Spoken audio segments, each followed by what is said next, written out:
Statistics, mean, media, Ogive mode for class 10, exercise 26.1, page number 340, serial number 809.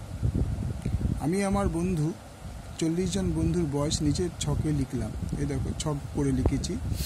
বয়স হচ্ছে বছর 15, বন্ধুর সংখ্যা 4, বয়স হচ্ছে 16, বন্ধুর সংখ্যা 10, বয়স হচ্ছে 18, বন্ধুর সংখ্যা 10, বয়স হচ্ছে 19, বন্ধুর সংখ্যা 5, বয়স হচ্ছে 20, বন্ধুর সংখ্যা 4। আমি আমার বন্ধুদের গড় বয়স মিন প্রত্যক্ষ পদ্ধতিতে নির্ণয় করব। তাহলে যখন বয়স 15, বয়সটাকে বছরটাকে আমরা x1 ধরলাম, বন্ধুর সংখ্যাটাকে f1 ধরলাম, আর x1 f1। তাহলে x1 f1 হচ্ছে বয়স যখন 15 হবে, বন্ধুর সংখ্যা 4, তাহলে x1 ইন্টু f1, তার মানে 15 into 4 equal to 60, 16 into 7 equal to 112, 17 into 10 equal to 170, 18 into 10 equal to 180, 19 into 5 equal to 95 এবং 20 ইন্টু 4 ইকুয়াল টু 80। আমরা যদি এই সব কটাকে যোগ করি, যে সামে সিগমা f1 f1 4 7 11, 11 10 21, 21 40। এদিকে xi f1 হচ্ছে সিগমা xi fi, তাই যোগ করে হলো 697। তাহলে আমাদের বন্ধুর বয়সের গড় হবে সিগমা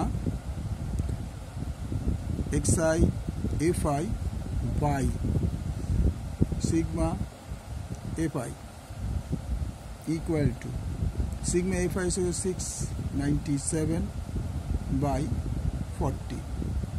তাহলে আমরা যদি ডিভাইড করি, 697 একবার, 40 9 2 7 নামা, 4 7 28, 4 7 28, 7 280, 7 1 পয়েন্ট 0, 4 4 16, 16 1 1 পয়েন্টের জন্য 0 পাবো, 40 দুগুণে 80,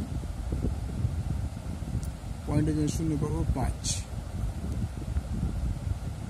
তাহলে বন্ধুদের, সুতরাং অ্যান্সার বন্ধুদের বয়সের গড়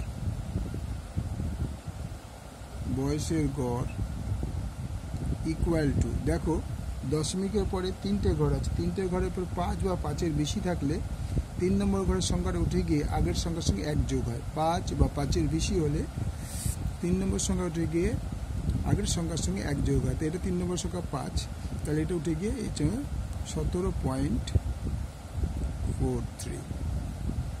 ওকে, ভালো লাগলে লাইক করবে, শেয়ার করবে, সাবস্ক্রাইব করবে।